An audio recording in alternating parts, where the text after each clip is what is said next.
Au menu de ce journal, cadre de concertation et d'orientation pour le dialogue État-secteur privé, la deuxième session de l'année 2019 du comité de pilotage est une évaluation de la mise en œuvre des recommandations des rencontres et sessions antérieures.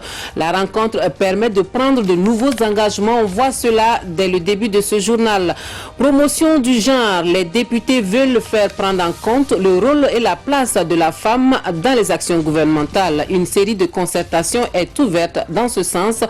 On en parle dans quelques instants. Et la crise pétrolière qui perdure, l'Iran et les États-Unis jouent à la sourde oreille. Chaque parti campe sur sa position. On voit cela en fin d'édition. Bienvenue à tous. Merci de suivre les actualités sur la télévision du Burkina. Et nos sincères excuses pour ce léger retard au démarrage de ce journal. Cela dit, examiner le compte rendu de la première session du comité de pilotage et évaluer la mise en œuvre des recommandations et engagements issus de la rencontre nationale État-secteur privé, c'est tout le propos de la deuxième session de l'année 2019 du cadre de concertation et d'orientation pour le dialogue État-secteur privé qui se tient à Ouagadougou ce lundi 16 septembre. Une rencontre assortie également de recommandations. La rencontre est présidée par le chef du gouvernement burkinabé. Reportage Salifou Belem et Isiaka Nana. Cette deuxième session du cadre de concertation et d'orientation pour le dialogue État-secteur privé CODESP a surtout permis de faire l'état de mise en œuvre des recommandations et engagements issus de la rencontre nationale en 2018. Occasion également pour les participants de passer en revue la première session 2019 du comité de pilotage. Et sur 45 préoccupations qui avaient été soulevées, il y a 43 qui sont en cours d'être mises en œuvre avec des niveaux de mise en œuvre très intéressants. Il y a 2 préoccupations sur lesquelles nous continuons pour accélérer leur mise en œuvre. Et dans la salle aujourd'hui, nous avons fait notre point depuis le 31 juillet à l'effet de nous réunir aujourd'hui. Il y a eu beaucoup de mesures qui ont été prises courant mois d'août et le début du mois de septembre et qui ont fait que même les 2 préoccupations qui étaient restées en suspens, qui concernaient principalement la mise en œuvre du fonds minier, c'est des questions qui ont connu des réponses. Un cadre de dialogue direct et le représentant du secteur privé appelle le gouvernement à passer de la parole à l'acte. Tout le monde sait qu'au niveau du secteur privé, ça ne va pas. Qu'est-ce qui ne va pas? Il n'y a que le gouvernement pour aider le secteur privé. Et nous avons posé nos différentes préoccupations. Il n'y a pas qu'à se retrouver à chaque fois et que nous remettions nos recommandations à des dates si lointaines. Nous avons des recommandations, nous voulons qu'à telle date, ces recommandations soient appliquées. Donc c'est tout ce que nous souhaitons et franchement on a été très satisfaits par rapport aux réponses qui nous ont été données ce matin. Cette deuxième session du CODESP se tient en prélude à la rencontre nationale État-secteur privé. Un cadre d'échange global prévu se tenir les 14 et 15 octobre prochains à Bobo Dioulassou. Retour dans ce journal sur cette journée de mobilisation et d'interpellation sur la situation nationale organisée par l'unité d'action syndicale ce lundi 16 septembre. La manifestation consistait en une marche suivie d'un meeting. La marche a été repoussée par les forces de l'ordre. Selon le gouvernement, les organisateurs n'avaient pas l'autorisation requise. Le résumé de la journée avec Zoubaviel David Dabiri. Largage de gaz lacrymogène, course-poursuite, c'est un spectacle ce lundi matin dans le centre-ville de Ouagadougou. Le flot de manifestants sortis à l'appel de l'unité d'action syndicale pour dénoncer l'attitude du gouvernement face aux défis sécuritaires s'ébranlait vers le rond-point des cinéastes quand ses premiers responsables sont interpellés par le dispositif sécuritaire mis en place. Le commissaire de police Brice Yen rappelle à Bassolma Bazié et ses camarades l'interdiction de cette activité syndicale par le gouvernement. Un bref échange. Les policiers chargent la foule au gaz, c'est la débandade.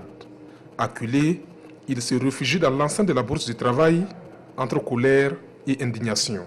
Je suis déçu de ce gouvernement, parce que c'est une marche pacifique, bien coordonnée, bien sécurisée. Pourquoi barrer nos itinéraires? Ça, c'est une manière de nous provoquer. Et nous n'allons pas baisser les bras. C'est regrettable et c'est une honte pour le Burkina. Nous sommes dans un pays intègre et je me dis que nous avons le droit de manifester notre mécontentement. Au bilan, plusieurs blessés sont dénombrés. Les cas sévères sont évacués. L'unité d'action syndicale s'insurge contre ce qu'elle qualifie de répression. Nous condamnons effectivement cette attaque lâche et barbare de la part effectivement des forces de défense et de sécurité qui ont été envoyées par les autorités. Parce que nous avons pris toutes les mesures nécessaires pour que la marche se tienne correctement. Ce que nous venons de vivre à Ouagadougou, je le dis et je le répète, n'est que la preuve tangible, palpable, qui vient s'ajouter au message que nous avons émis en indiquant que les dirigeants sont les mêmes. Ce sont les mêmes qui sont au pouvoir, qui étaient au pouvoir depuis 27 années avec Blaise Compaoré. Ce sont les mêmes qui poursuivent leurs pratiques. Et le peuple a intérêt à rester en veille. Voilà pourquoi nous profitons féliciter l'ensemble des militants, l'ensemble des populations qui, malgré cette répression, personne n'a cassé une aiguille.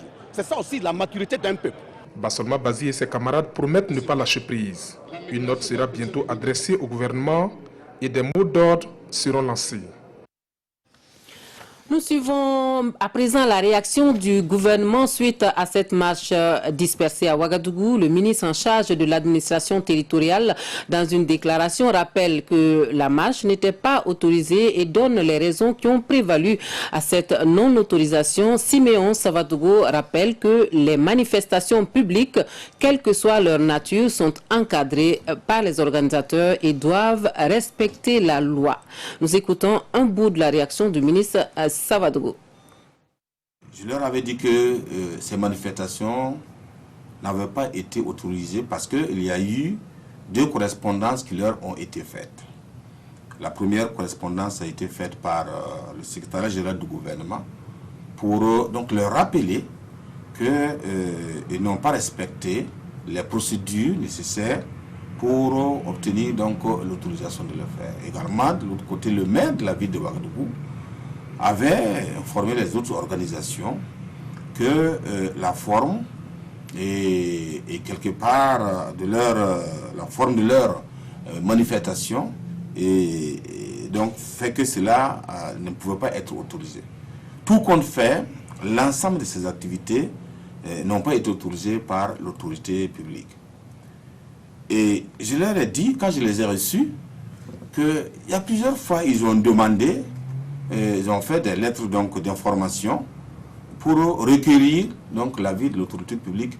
Ils ont reçu des réponses positives. Et cette fois-ci, cela n'a pas respecté les formes, donc cela n'a pas été autorisé.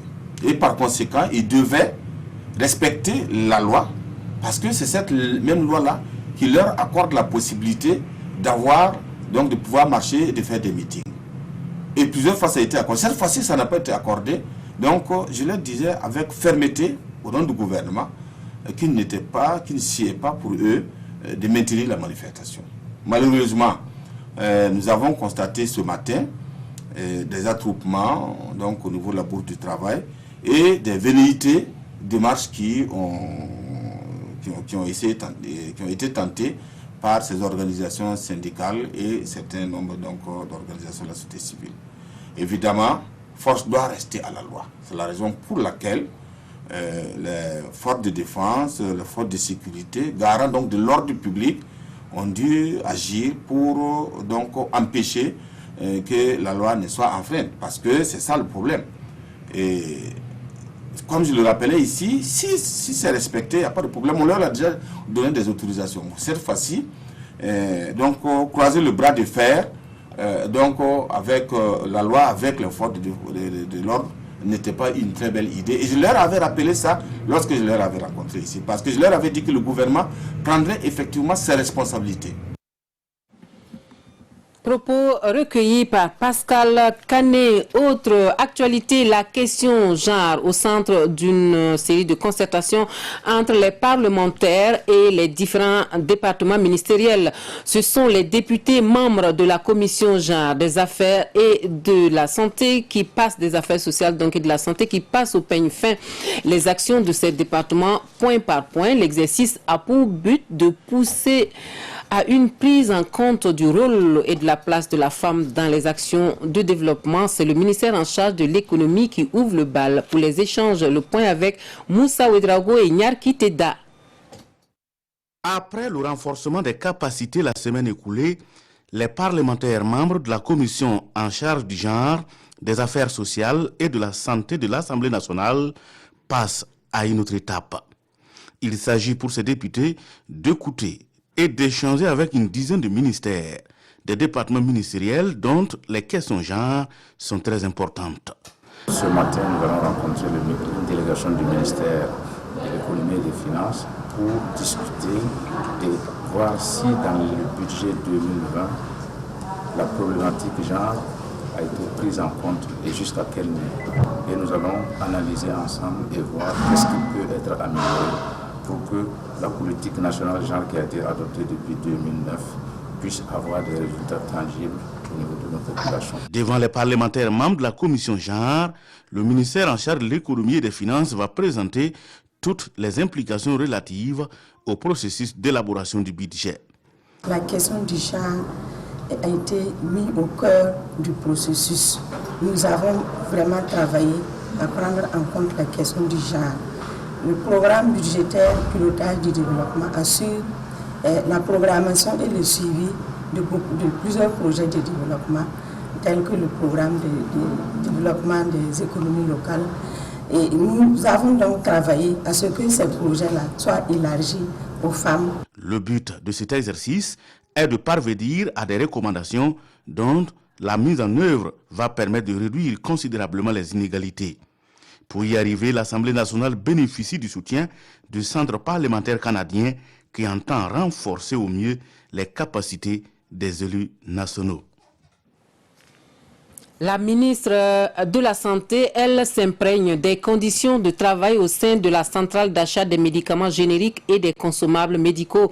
La visite à la CAMEG ce lundi permet ainsi au professeur Claudine Lougué-Sorgo d'échanger avec le personnel sur ses préoccupations et surtout d'encourager à mieux faire. Le point de la visite avec Roger Kam et Isiaka Nana. Le ministre de la Santé, dans les locaux de la centrale d'achat de médicaments essentiels génériques CAMEG. Claudine Lougué dit être venue s'imprégner des conditions de travail et encourager le personnel. La CAMEG, c'est le principal outil de la mise en œuvre de la politique sanitaire du Burkina Faso. Et depuis notre prise de fonction, nous n'avons pas eu l'occasion de venir dire bonjour à ces femmes et à ces hommes qui travaillent nuit et jour pour que le médicament soit disponible dans le dernier kilomètre du Burkina Faso. Une visite bien appréciée par les premiers responsables de la centrale. Pour la directrice générale de la CAMEG, cette visite va permettre de prendre des mesures idoines en vue de pallier les difficultés de la CAMEG. C'est plutôt un message positif qu'on a eu aujourd'hui.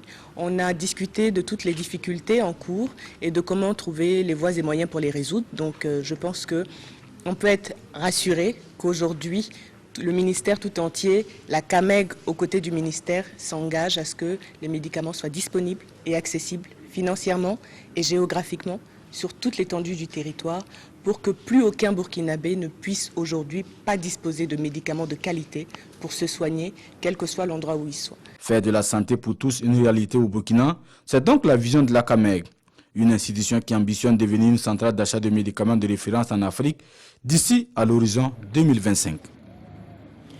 Solidarité envers les déplacés internes des vivres et des vêtements et un soutien financier à hauteur de plus de 20 millions de francs CFA pour ceux dans le Loroum. C'est l'association pour le développement de la province du Loroum qui fait ainsi parler son cœur.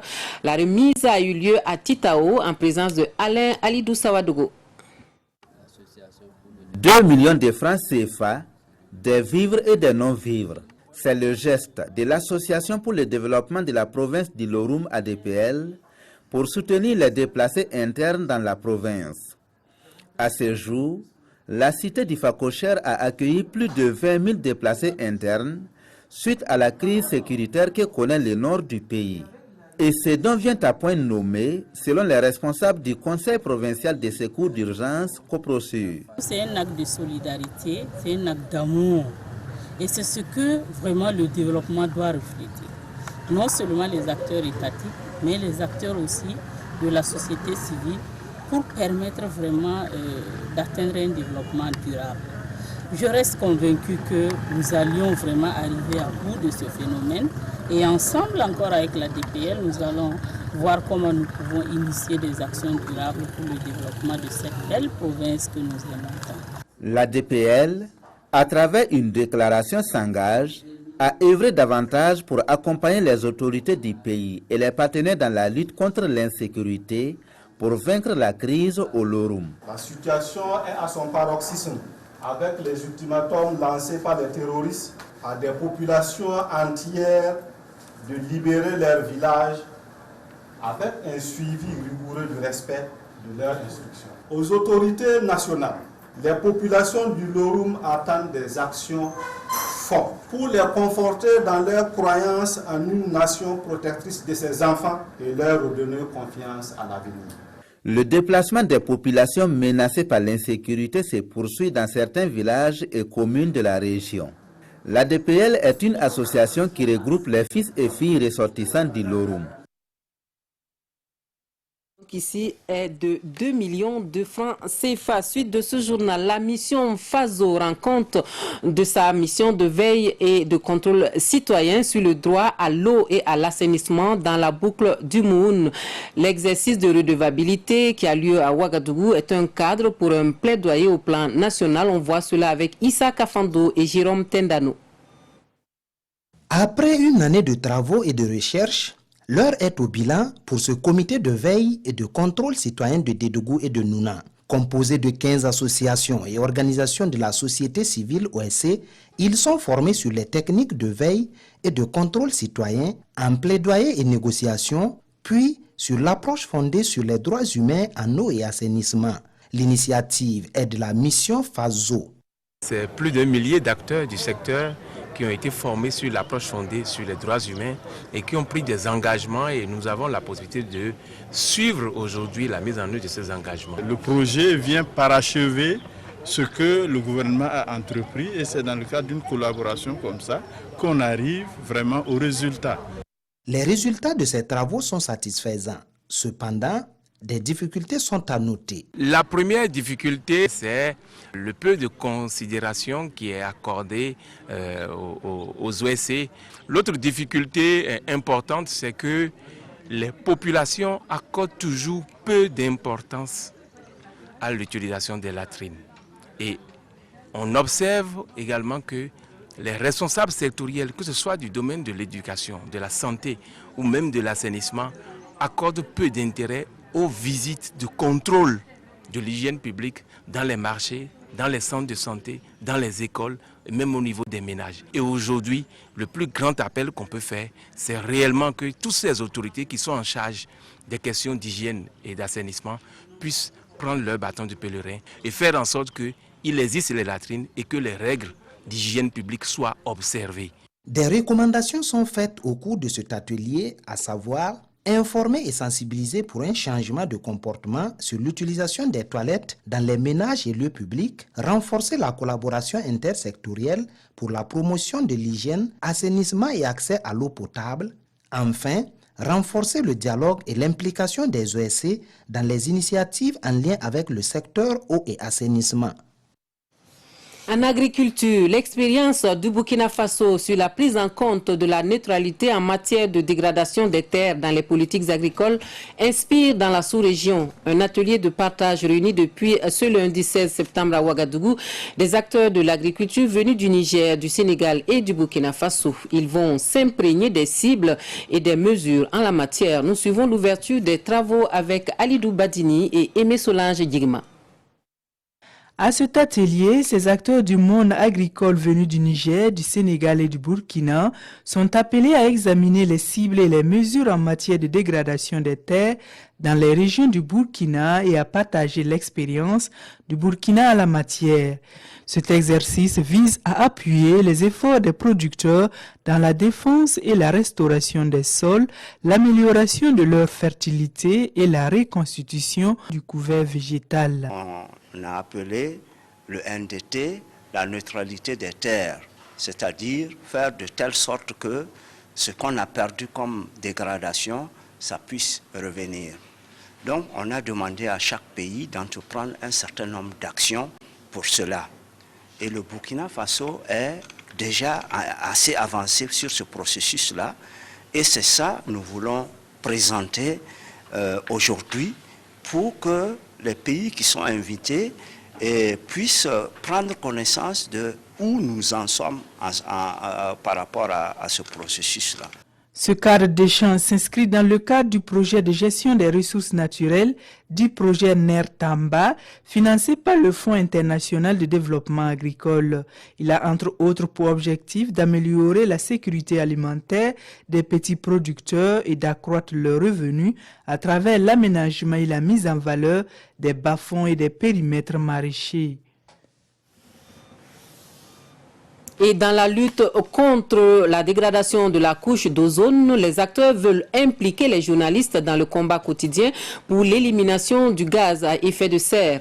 Une journée d'information et de sensibilisation faite de séances de démonstration et de prestations de services tient lieu de commémoration de la journée mondiale de l'ozone au Burkina Faso. Omar Zombri. Ce carton est censé contenir une bonbonne de gaz réfrigérant de type R134A. Mais après la phase de test, le résultat est sans appel. Cette bonbonne, pourtant neuve, contient du R12, un gaz hautement prohibé de la famille des CFC, des gaz à effet de serre interdits d'utilisation. Ce type de test, le bureau Ozone en réalise près de 400 par an. Et en ce jour, 16 septembre, journée internationale de la protection de la couche d'ozone, une démonstration est donnée à voir aux hommes de médias. En réalité, aujourd'hui, en tant qu'acteur, si vous voulez acheter un fluide frigorigène, un réfrigérant, des climatiseurs, rassurez-vous que le vendeur ou l'importateur est connu par le bureau Ozone. C'est obligé. Donc, demandez ça. Demandez leur papier. S'ils n'ont pas ça, dites-les, ah, si c'est ça, je ne suis pas certain de ce que tu fais. C'est pas légal peut-être, donc je veux me rapprocher du bureau Ozone. La couche d'ozone se dégrade très rapidement et il faut agir vite.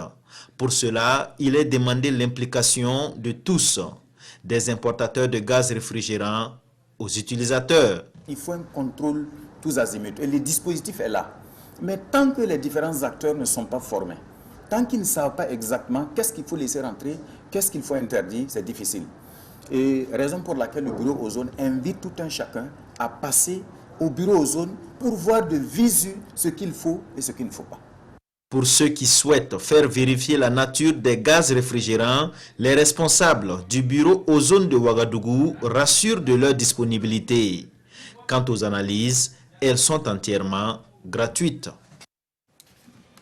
Et quand la parenté à plaisanterie sert de prétexte pour des actions environnementales, cela donne une journée de reforestation dans la commune rurale de Léna sur fond d'humour et de joutes oratoires. Un climat de détente qui permet de planter plusieurs milliers d'arbres pour lutter contre la désertification, certes, mais surtout pour promouvoir le vivre ensemble. Dafim Bobo et Peul s'en donnent à cœur joie. On voit cela avec Vincent Kendrebego. Planter les arbres de la concorde et de la cohésion sociale. Les communautés Peul, Dafing et Bobo de la commune rurale de Léna ont procédé ici à une opération de reboisement. Une plantation de plusieurs milliers d'espèces diverses. Pour les représentants de ces communautés venus de Dédougou, Gawa, Bobo Dioulasso et même de la Côte d'Ivoire, la lutte contre la désertification est certes indispensable, mais il est aussi fondamental de promouvoir le vivre ensemble au Burkina Faso en insistant sur la parenté à plaisanterie entre les communautés. Nous sommes des parents qui plaisantons ensemble, ce qu'on appelle parenté à plaisanterie. Le Peul plaisante avec le Bobo avec le Dafing, le Bobo, donc ça fait un cercle pour ces trois communautés. Donc nous avons voulu ça pour pouvoir montrer qu'à travers la parenté à plaisanterie, nous pouvons participer à la cohésion sociale du Burkina Faso qui est en tout cas mise à mal avec ces dernières structures que nous voyons dans le pays. Le site choisi pour le reboisement est celui d'un complexe scolaire. C'est un espace de plus de 18 hectares. Et ce sont des plants de variétés comme l'acacia, l'eucalyptus, le mélina qui ont été mis en terre à l'occasion de cette journée de reboisement. Un plus pour l'environnement et une joie pour le premier responsable du complexe. C'est véritablement un grand plaisir et pour donner, n'est-ce pas, au cadre scolaire une verdure qui devrait pouvoir permettre aux élèves plus tard, n'est-ce pas, d'user de l'ombre pour, n'est-ce pas, apprendre les leçons. C'est véritablement un grand honneur qu'ils m'ont fait et un honneur pour toute la commune de Léna.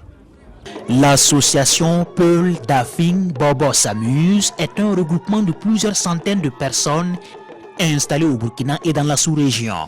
Outre cette opération de reboisement, l'association mène des activités de partage comme des journées de communauté, des réflexions à travers des conférences et débats sur la paix, sur la cohésion sociale ainsi que la promotion de la parenté à plaisanterie. Elle fait également du vivre ensemble son cheval de bataille et cela dure depuis plusieurs décennies déjà.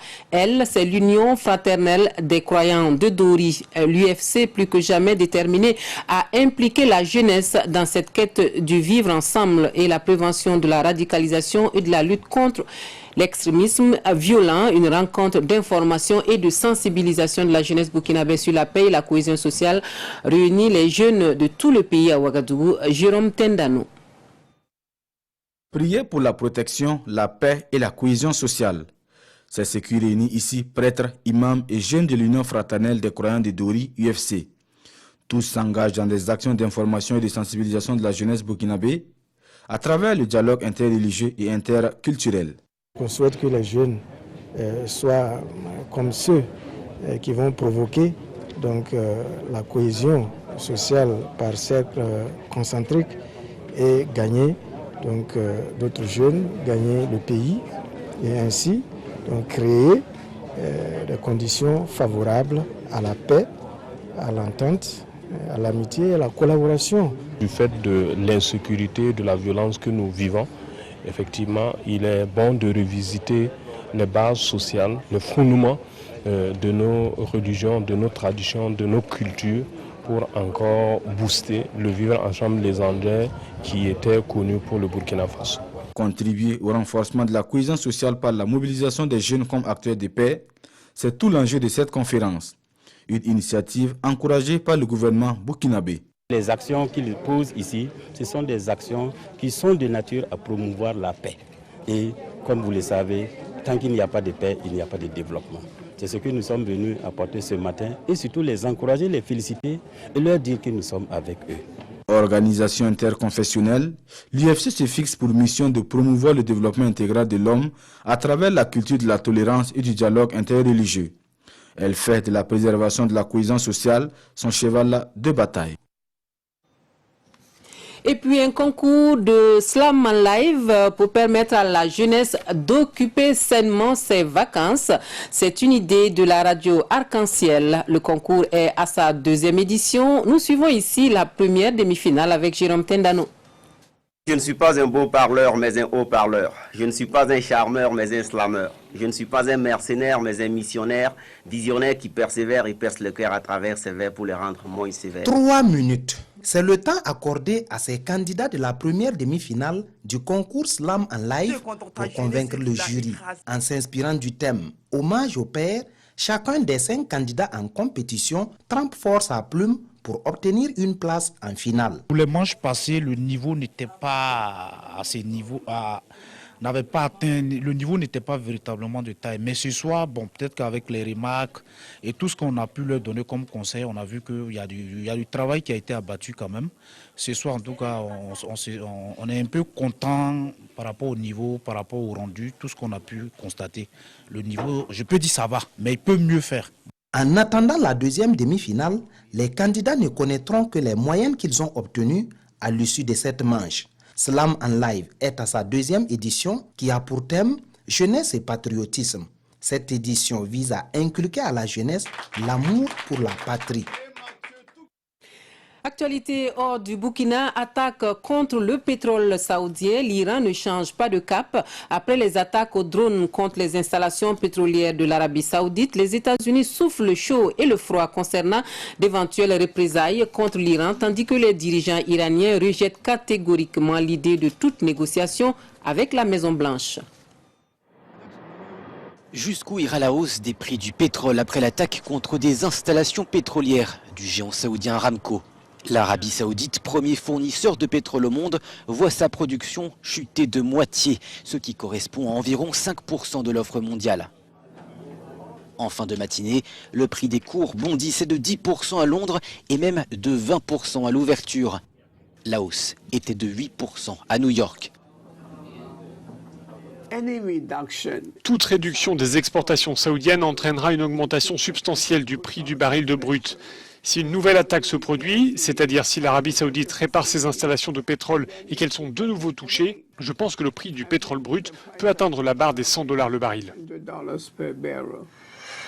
Tout dépendra de la capacité de Riyad à pouvoir rétablir rapidement ou non sa production. Le Royaume promet de mobiliser ses vastes réserves pour amortir le choc et le président américain Donald Trump s'est dit prêt à faire de même aux États-Unis. En ce qui concerne les États-Unis et la Chine, ils ont des réserves, mais ils ne vont pas les laisser filer trop longtemps. Il n'est donc pas surprenant que certains experts disent déjà que le pétrole va se vendre à environ $80 le baril. Cela se traduirait bien entendu par des hausses de prix à la pompe. Une envolée du prix de l'essence qui pourrait nuire à l'économie mondiale et avoir des conséquences sur le portefeuille des consommateurs. La combinaison des incertitudes que nous avons concernant les relations commerciales en Europe, une crise mondiale généralisée et l'incertitude liée à une éventuelle poursuite de l'augmentation du prix du pétrole peut bien sûr entraîner un repli des investissements et donc accentuer la récession. Reste à connaître l'ampleur des conséquences pour l'entreprise saoudienne Aramco. Cette chute brutale de la production du pétrole pourrait bien venir perturber son introduction en bourse. Une principale actualité commentée et analysée dans les parutions de ce mardi au Burkina Faso, la marche meeting de l'unité d'action syndicale. Une manifestation, la partie marche réprimée à coups de gaz lacrymogène. La lecture croisée des quotidiens burkinabés avec Beleman Herman Nestor Toé. Le syndicat autonome des travailleurs de l'information et de la culture dénonce le piratage de la RTB. Dans un communiqué relayé par l'observateur Palga, le syndicat s'insurge contre la diffusion d'images en direct non authentifiées par le logo de la RTB. Selon le syndicat, la diffusion de telles images est de nature à porter atteinte à la crédibilité de la chaîne et partant de l'ensemble des travailleurs. Il appelle donc les autorités compétentes à faire la lumière sur ce crime et à châtier les auteurs, peut-on lire dans les rubriques Révélations du journal Le Pays. Dans la même veine, le balai citoyen dénonce une gouvernance catastrophique, rapporte toujours Le Pays. Dans une déclaration publiée à la page 10 de ce journal, les Cibal dressent une situation sécuritaire difficile du pays avec l'avènement du terrorisme depuis 2016. Cette situation a fortement entaché la cohésion sociale, relate Le Pays. Principal sujet abordé ce jour, la marche meeting de l'unité d'action populaire. Sidouaya affiche à sa une marche non autorisée du 16 septembre. La police disperse les manifestants à Ouagadougou.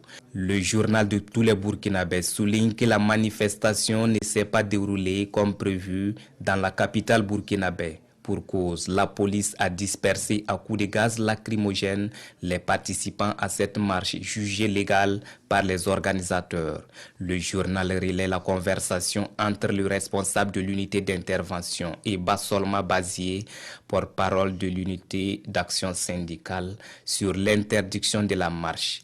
Le journal Le Quotidien signale que les manifestants ont été dispersés à coups de gaz lacrymogène. C'est donc à la Bourse du Travail qu'ils ont replié pour tenir un meeting avant de se quitter, indique ce journal. L'observateur Palga ouvre ses colonnes à Bassolma Bazier après le meeting, une interview que vous pourrez lire dans ses colonnes. Ainsi s'achèvent les actualités sur la télévision du Burkina. Merci de votre attention.